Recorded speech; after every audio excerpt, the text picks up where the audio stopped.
20 Habits of a Highly Organized Working Mother। Hello everyone, मेरा नाम है Preeti. Welcome to my channel a good life tale. लगभग 8 घंटे कम होते हैं हमारे पास अगर हम कंपेयर करें अपने आप को उन मदर्स से जो घर पे रह के काम करती हैं। तो ये 8 घंटे की कमी हमारी लाइफ में हमारे कामों को तो कम नहीं करती, बल्कि हमारी रिस्पॉन्सिबिलिटीज़ ऑफिस होने के कारण और ज़्यादा बढ़ जाती हैं। तो आइए मैं बताती हूँ कि छोटे छोटे कौन से ऐसे टिप्स हैं जो मैं फॉलो करती हूँ और भी ज़्यादा स्ट्रिक्टली फॉलो करने वाली हूँ इन 2026 टू मेक श्योर कि मेरी लाइफ जो है एज अ मदर थोड़ी ईजी रहे और ऑर्गेनाइज्ड रहे। क्योंकि हर एक दिन हमारे पास टाइम नहीं होता है, तो जो प्लानिंग है ना वही की होती है जो डिफ्रेंशिएट करती है बिटवीन अ मदर जो कि स्ट्रेस्ड आउट है और जो कि स्ट्रेस्ड आउट नहीं बल्कि बिल्कुल रिलैक्स्ड है। बैकग्राउंड में मैं आपको अपना एक दिन दिखा रही हूँ जब मैं और मेरी फैमिली बाहर गए थे घूमने के लिए। और ये कौन सी जगह है, अगर आप गेस कर पाएँ तो मुझे कमेंट में ज़रूर बताइएगा। मेरी सिस्टर घर पे आई हुई है, तो उनके साथ ही हमने प्लान किया था टू गो आउट। तो एक तरफ तो आप विजुअल्स को एंजॉय कीजिए बैकग्राउंड में, और साइड साइड पे मेरी ये टिप्स को मेक श्योर कि आप नोट करते जाएं ताकि बाद में आप ये भूलें ना। तो शुरुआत करते हैं टिप नंबर 1 से, जो कि है डेली प्लानिंग। रोज सुबह थोड़ी देर उठकर अपनी डायरी और पेन लेकर बैठना इज अ मस्ट डू। क्योंकि दिन के जो टॉप 3 या 4 काम हैं जो अगर आप भूल जाए तो आपका पूरा दिन, पूरा वीक या रूटीन डिस्टर्ब हो सकता है। उन्हें अगर आप लिख ले तो बहुत अच्छा रहता है, क्योंकि इतनी देर ऑफिस में स्पेंड करने के बाद जब आप वापस आते हैं तो आपके पास दिमाग में इतनी कैपेसिटी नहीं होती कि आप हर चीज़ को दिमाग में याद रख सको। जैसे अगर मेरी डॉटर के स्कूल में कोई परफॉर्मेंस होता है जिसके लिए मुझे कोई तैयारी करनी होती है, ये सारी चीज़ें का मैं नोट कर लेती हूँ। घर में कोई चीज़ कम होती है जो मुझे मंगानी होती है, इन चीज़ों को नोट कर लेती हूँ। या फिर कोई एक ऐसी कोई छोटी मोटी बात होती है, कोई अपॉइंटमेंट, कोई मीटिंग या कोई सामान, वो सारी चीज़ें मैं एक डायरी में लिख लेती हूँ। रात को क्या कुक करना है वो लिख लेती हूँ, जिससे मेरा दिमाग बिल्कुल सॉर्टेड रहता है। टिप नंबर 2 है टाइम ब्लॉक्स। काम को टाइम ब्लॉक्स में ही डिवाइड करके रखती हूँ, जैसे क्लीनिंग के लिए, कुकिंग के लिए, किड के लिए और सेल्फ केयर के लिए। देखिए, इसे ऐसे समझते हैं कि हमारे पूरे दिन में हमारे पास होते हैं 24 घंटे। उन 24 घंटे को अगर हम 8-8 के 3 डिफरेंट स्लॉट्स में बांट लें तो कंप्लीट एक 8 घंटे का स्लॉट हमारे सोने में ही निकल जाता है। बाकी के बचे 16 घंटे, जिसमें से लगभग 8 घंटे हम निकाल देते हैं अपने ऑफिस में। तो अगर देखा जाए तो हमारे पास सिर्फ नेक्स्ट 8 आवर्स होते हैं टू डू एवरीथिंग। तो अगर हम डिसाइड कर लेते कि हम रिपीटेडली जो इम्पॉर्टेंट चीज़ें हैं वो दिन के किस वक्त में करेंगे, तो हमारे लिए बहुत आसान हो जाता है टू मेंटेन अ रूटीन। और रूटीन ही की होता है टू मेक श्योर कि आप जॉब करते हुए भी बिल्कुल भी स्ट्रेस्ड आउट फील ना करो।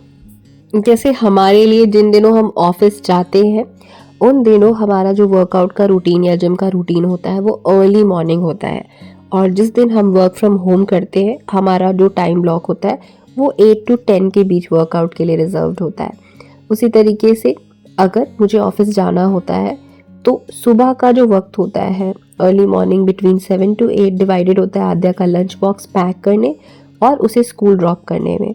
उसके पहले का जो वक्त होता है 5 से 7 के बीच में, वो डेडिकेटेड होता है मेरे खुद की केयर में, जैसे सुबह उठ के मेडिटेशन करना या वर्कआउट करना। इसके अलावा जो छोटी मोटी चीज़ें कुकिंग की होती है वो प्रिपरेशन करना। अब देखा जाए तो आजकल विंटर्स है और बहुत टफ हो जाता है मेरे लिए कि मैं सुबह उठ के आद्या के लिए कुकिंग कर पाऊँ। फिलहाल तो खैर वेकेशंस चल रहे हैं, थैंक गॉड फॉर दैट।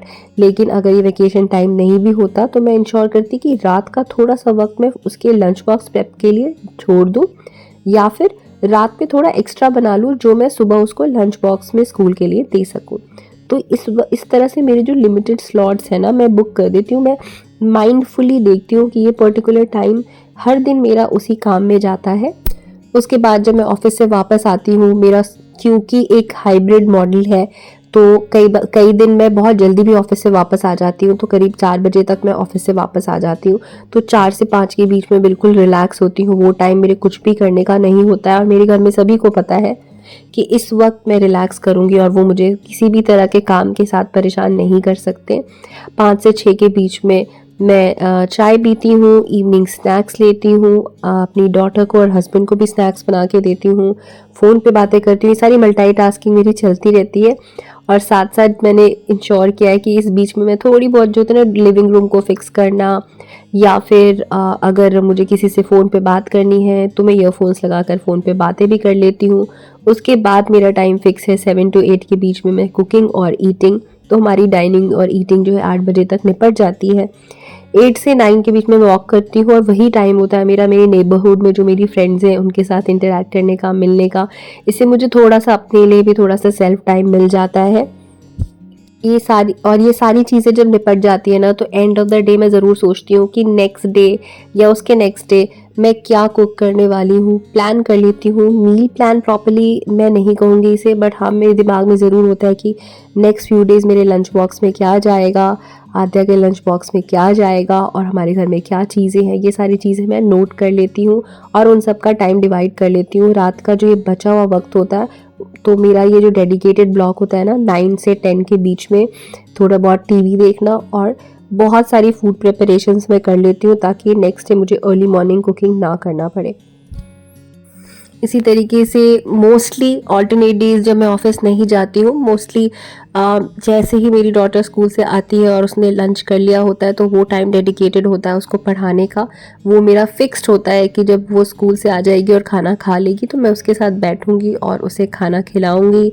उसके बाद उससे पूछूँगी दिन भर की बातें। इस तरह से मुझे ये भी लगता है कि मैंने उसके साथ क्वालिटी टाइम स्पेंड किया और साथ ही मैं उसे पढ़ा भी लेती हूँ। मुझे हमेशा नॉलेज होती है कि उसके स्कूल में क्या चल रहा है, क्या नहीं चल रहा है। तो अगर आप हर दिन नहीं भी दे सकते हो, तो जिस दिन आपके पास वक्त हो आप ज़रूर अपने बच्चों की पढ़ाई पे दें, चाहे उनके ट्यूशन टीचर्स हों या ना हो। ये ज़रूरी है कि आपको भी पता हो कि वो क्या कर रहे हैं। इससे एक अलग तरह की सेटिस्फैक्शन हमें मिलती है और जो गिल्ट है ना मॉम होने का कि हम टाइम नहीं दे पा रहे हैं और हमने करियर पे फोकस्ड है, तो वो गिल्ट बहुत कम हो जाता है। डीक्लटर रेगुलरली, एक्स्ट्रा चीज़ों को लाइफ से निकालना बहुत ज़रूरी है। डीक्लटर करना बहुत ही एक्सट्रीमली इम्पॉर्टेंट है। तो मेरा मंथली एक डीक्लटर रूटीन ज़रूर रहता है। अगर मैं कुछ नया पीस ऑफ ड्रेस लेती हूँ, नए क्लोथ्स लेती हूँ, तो मैं मेक श्योर करती हूँ कि मैं पुराना कोई ना कोई कपड़ा अपना बाहर ज़रूर निकाल दूँ। सेम विद यूटेंसिल्स, चीज़ों को कम से कम करना मेरे मेरी एक रेगुलर टू डू लिस्ट में शामिल है। और इससे ना मेरी लाइफ सॉर्टेड हो जाती है। मुझे लगता है जिनके पास कम वक्त हो ना, उनके पास कम ऑप्शंस और कम चीज़ें हों, तो मेंटेन करना बहुत आसान होता है। Less stuff is equal to less stress. Then I make checklists.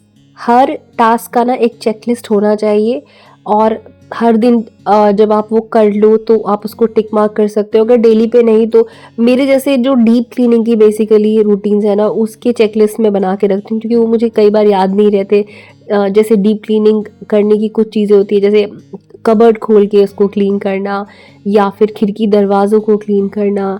तो ये सारी चीज़ों का जब आप चेकलिस्ट मंथली बना के रखते हो ना, तो आपके लिए उसको याद रखने की ज़रूरत नहीं होती है, वो कहीं ना कहीं लिखा होता है। आप मंथली एक बार बैठो और उसे चेक करो और उससे ही फॉलो करते हुए अपनी जो मंथली चीज़ें हैं, जो भी कोई भी टास्क लिस्ट हो सकती है, उसे पूरा कर लो।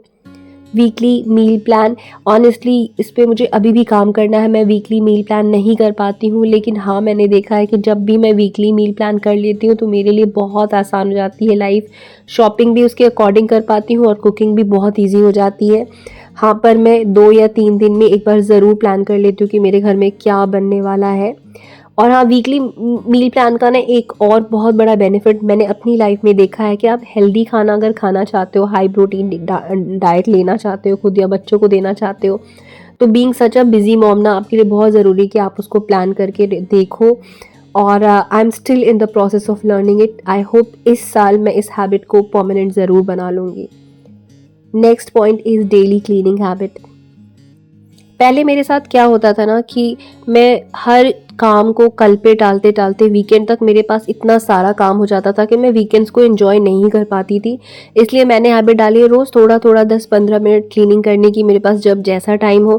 क्योंकि हमारे पास हर दिन एक जैसा टाइम नहीं होता है, तो मुझे जब जैसे ब्रेक्स मिलते हैं वैसे वैसे मैं घर की जो नॉर्मल क्लीनिंग होती है, डस्टिंग होती है, वो सारी चीज़ें निपटा लेती हूँ। लॉन्ड्री रूटीन, वैसे लॉन्ड्री रूटीन सबकी डिफरेंट होती है, पर मेरे लिए I think daily he work करता है। डेली ही मेरे नहाने के बाद जो कपड़े होते हैं मैं वो डाल देती हूँ वॉश करने के लिए। इस तरह से मेरे पास रोज़ थोड़े बहुत कपड़े होते हैं इवनिंग में फोल्ड करने के लिए, जो मैं चाय पीते पीते निपटा देती हूँ। और उसको डेडिकेटेड प्लेसेस मैंने बना रखे हैं हर तरह के कपड़े के। वो भी मैं कभी ना कभी आपको ज़रूर दिखाऊंगी कि मैं अपने कपड़े कैसे सॉर्ट करती हूँ कम स्पेस में। तो फिलहाल ये है कि जैसे ही मेरे क्लोथ्स हर दिन धुलते हैं और ड्राई होते हैं तो मैं उन्हें फोल्ड करके डेडिकेटेड प्लेस में डाल देती हूँ। वीकली रूटीन मेरे लिए काम नहीं करता, क्योंकि वीकली बहुत सारे कपड़े हो जाते हैं, फिर मेरे लिए उनको वॉश करना बहुत मुश्किल होता है। अब आज के ज़माने में जो वॉशिंग मशीन है तो हम डेली इस चीज़ को यूटिलाइज ज़रूर कर सकते हैं। और जो चीज़ें मैं नहीं कर पाती हूँ उसके लिए मैं आउटसोर्स कर लेती हूँ। कपड़ों का आयरन करवाने का काम मैंने कभी खुद अपनी रिस्पॉन्सिबिलिटीज़ नहीं बनाई। ऐसे ही बहुत सारी चीज़ें हैं जिनको मैंने खुद के सर पे नहीं रखा है एज अ रिस्पॉन्सिबिलिटी, मैं हायर कर लेती हूँ या आउटसोर्स कर लेती हूँ या बाहर से किसी से करा लेती हूँ।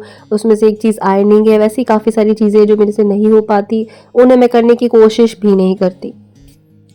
Use a calendar. कैलेंडर अगर आपके पास है तो आप ना बिल्स सॉर्ट कर सकते हो कि आपको कब किसको क्या पे करना है, अगर आप मंथली पेमेंट्स करते हो। इसके अलावा कोई इंपॉर्टेंट बच्चों की वैक्सीनेशंस है, इंपॉर्टेंट मीटिंग्स है, वो सारी चीज़ें आप मार्क कर लो। तो बहुत आसान हो जाता है, क्योंकि आपको रिमाइंडर मिल जाता है और आप कोई भी इंपॉर्टेंट चीज़ मिस नहीं करते हो। यहाँ तक कि बर्थडेज भी कई बार मैं इंपॉर्टेंट फैमिली मेम्बर्स हैं उनके कैलेंडर में मार्क कर लेती हूँ, जिसके कारण आसान हो जाता है और मैं भूलती नहीं हूँ उनके birthdays. The next point is writing the next day list at night. रात को बैठ के ज़रूर दिमाग को क्लीन करती हूँ कि क्या क्या चीज़ें रह गई हैं लिस्ट से और क्या क्या मुझे कल ज़रूर कर लेना है, चाहे वो ऑफिस का कोई इंपॉर्टेंट काम हो या फिर घर का कोई इंपॉर्टेंट काम हो। The next point is keeping the essentials handy. मैंने कई बार देखा है ना, छोटी छोटी इंपॉर्टेंट चीज़ जैसे कीज, वॉलेट्स, आपके सॉक्स, विंटर है तो कैप्स, ये सारी चीज़ें हैंडी रहे तो ही अच्छा होता है, क्योंकि हमें कभी सडनली बाहर निकलना हो तो उन्हें ढूंढने में बहुत सारा टाइम जाता है। तो इन सब की डेडिकेटेड स्पेस बना रखी है मैंने, जो आंखों के सामने मुझे विजिबल होता है तो मैं इमीडिएटली उन्हें पिक कर सकती हूँ। इसके अलावा different storage space for kids. बच्चों के का जो कपड़े का, क्लोथ्स का और टॉयज़ का और उनके बुक्स का जोन है ना, वो अलग रखो, ताकि आप जब वो क्लटर फैलाए ना तो आपके एरिया को इम्पैक्ट ना हो। खैर ये डिपेंड करता है कि आपका घर कितना बड़ा या छोटा है। The next point is digital clean up. Regularly emails को चेक करो और क्लीन करो, अपने ड्राइव्स को क्लीन करो, ताकि आपको कभी भी सडनली किसी अननेसेसरी फाइल के कारण इम्पॉर्टेंट फाइल डिलीट ना करना पड़ जाए। Clean as you go. जैसे कुक करे वैसे ही क्लीन कर ले, जैसे ही खाना खाए वैसे ही प्लेट डाले, जैसे ही सुबह उठे वैसे ही बेडशीट्स क्लीन कर ले। इससे ना काम पाइल अप नहीं होते हैं। Next point is mindset, little at a time. सब एक साथ नहीं हो सकता है, तो छोटी छोटी टाइम स्लॉट्स दे सकते हैं चीज़ों को। किसी मान लो आप रेगुलरली अपने रिलेटिव से टच में नहीं रह पाते हो तो वीकली बात कर लो, किसी एक से एक वीक बात किया, दूसरे से दूसरे वीक बात किया। इसी तरीके से छोटी छोटी चीज़ें, थोड़े थोड़े टाइम स्लॉट्स निकाल सकते हैं। खुद के लिए पार्लर में ज़्यादा वक्त नहीं निकाल सकते तो थोड़ा थोड़ा सा वक्त निकाल सकते हैं। Next is night prep. बच्चों की स्कूल बैग्स, उनके कपड़े नाइट में ही रेडी होने चाहिए, तो ताकि सुबह सुबह जो मॉर्निंग रश होता है ना वो हमें ना झेलना पड़े। Delicate small task to kids and big task to help. हम सब अर्निंग है तो हमारे पास डेफिनेटली हाउस हेल्प्स होती ही हैं मोस्टली। तो आपके पास अगर हाउस हेल्प है तो उनसे काम कैसे कराना है उसकी प्लानिंग एक अलग चीज़ होती है। उन्हें वेल प्लान करके चीज़ें बताओगे तो वो ज़्यादा अच्छे से काम करेंगे। और बच्चों को भी चीज़ों में इन्वॉल्व करें। उनके बुक्स जो उन्होंने पढ़े उन्हें ही हटाने हैं, उनके टॉयज़ उन्हें ही हटाने हैं। Weekends are the heroes in our lives. हम वीकेंड्स के लिए ही जीते हैं, तो वीकेंड्स पे एंजॉय करना तो बनता है। एंजॉयमेंट के साथ साथ आप मल्टीटास्क करते हुए ही चीज़ों को प्लान करने में अगर आप प्लान करते रहोगे ना वीकेंड्स को, अपनी पूरी वीक को अगर आप वीकेंड को प्लान कर लोगे तो आपके लिए बहुत आसान हो जाएगी लाइफ। तो वीकेंड्स को एंजॉय भी करो, but planning organising definitely weekend के वीकेंड करो। रिलैक्स करो वीकेंड को कुकिंग मत करो, बाहर से मंगा लो और पूरी तरह से जी लो अपने पूरे इस वीकेंड को। बच्चों के साथ टाइम स्पेंड करो, हस्बैंड के साथ टाइम स्पेंड करो और डेफिनेटली कहीं ना कहीं बाहर चले जाओ। तो ये थी मेरी सारी टिप्स। आई होप आपको अच्छी लगी होगी। I am going to see you in the next video. तब तक के लिए bye bye and yes please subscribe to my channel. Bye bye.